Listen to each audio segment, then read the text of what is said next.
মধ্যপ্রাচ্যে নতুন করে যুদ্ধ অবস্থার শঙ্কা তৈরি করেছে ইরান যুক্তরাষ্ট্র উত্তেজনা। যদি পারমাণবিক আলোচনা ব্যর্থ হয় এবং এ নিয়ে সংঘাত শুরু হয়, তাহলে সরাসরি যুক্তরাষ্ট্রের ঘাঁটিতে হামলা চালানোর হুমকি দিয়েছে ইরান। 11 জন ইরানের প্রতিরক্ষা মন্ত্রী আজিজ নাসির জাদেহ এক প্রেস ব্রিফিংয়ে এই হুঁশিয়ারি দেন। তিনি বলেন, যদি আলোচনা ফলপ্রসূ না হয় তাহলে আমাদের সীমান্তের ভেতরে থাকা সব মার্কিন ঘাঁটিতে সাহসিকতার সঙ্গে হামলা চালানো হবে। কালার এক্সপার্ট, জর্জ স্যাপ এবং মাইল্ড অন হ্যান্ডস টেকনোলজি সমৃদ্ধ অরিক্স ক্রিস্টাল ওয়াশ আপনার লন্ড্রি এক্সপার্ট।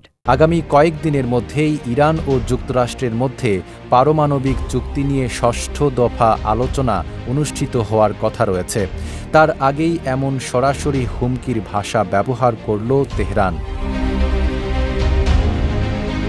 অন্যদিকে যুক্তরাষ্ট্রের প্রেসিডেন্ট ডোনাল্ড ট্রাম্প জানিয়েছেন, তার বিশ্বাস এখন আর ইরানের সঙ্গে চুক্তির সম্ভাবনা নেই। এক সাক্ষাৎকারে তিনি বলেন, ইরান প্রথমে আগ্রহ দেখালেও এখন কঠোর অবস্থানে গেছে। প্রেসিডেন্ট ট্রাম্প হুমকি দিয়ে বলেন, ইরান যদি পারমাণবিক চুক্তি না করে তাহলে তিনি দেশটিতে বোমা বর্ষণের নির্দেশ দেবেন।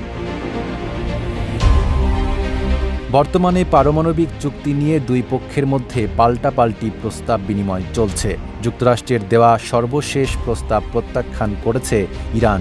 তাদের দাবি, এই প্রস্তাব তাদের সার্বভৌম স্বার্থ রক্ষা করে না। পরবর্তী আলোচনায় ইরান তাদের নিজস্ব একটি চুক্তির খসড়া তুলে ধরবে। ইউরেনিয়াম সমৃদ্ধকরণ নিয়েও দুই দেশের মধ্যে উত্তেজনা চরমে পৌঁছেছে। যুক্তরাষ্ট্র জানিয়েছে, তারা কোনোভাবেই ইরানকে ইউরেনিয়াম সমৃদ্ধ করতে দেবে না। অপরদিকে ইরান জানিয়ে দিয়েছে, এই ইস্যুতে তারা 1 ইঞ্চিও ছাড় দেবে না। নাঈম আরাবী, ঢাকা পোস্ট।